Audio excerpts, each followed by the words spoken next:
नमस्कार।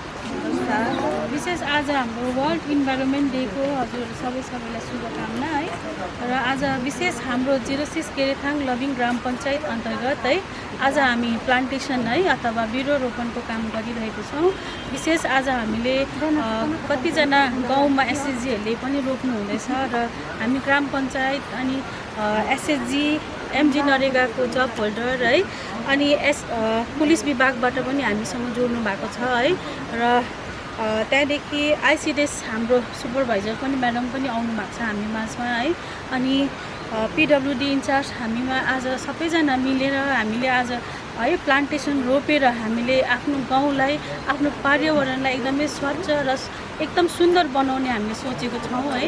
र आजदेखि हामीले यो पनि सोच्नुपर्छ कि आज मात्रै हामीले एक दिन प्लान्टेसन गरेर हुँदैन है।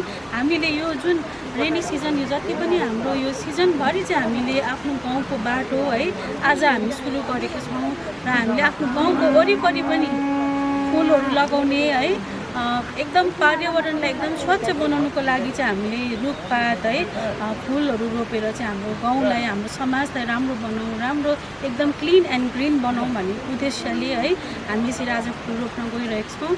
र विशेष अर्को कुरा के छ भने यसको आजको मेन थिम चाहिँ के छ भने चाहिँ हाम्रो एकदमै प्लास्टिकले एकदमै पल्युसन है गराउँछ। प्लास्टिक चाहिँ हामीले एकदमै कम्तीभन्दा कम्ती युज गर्नुपर्छ हरेक कुरामा। आफ्नो गाउँमा नानीहरूलाई पनि सिकाउनुपर्छ है।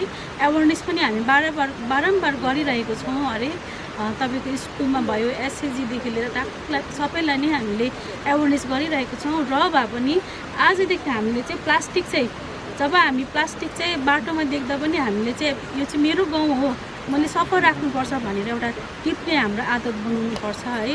र हाम्रो पर्यावरणलाई एकदमै राम्रो बनाऊ 06 केरेथाङ लबिङमा एकदमै क्लिन एन्ड ग्रिन बनाऊ भन्ने उद्देश्यले आज हामी गर्दैछौँ है। सबैजनाले साथ दिनुहोस्, सपोर्ट दिनुहोस् भन्दै मेरो 2-4 शब्द यहीँ राख्छु। धन्यवाद।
बटर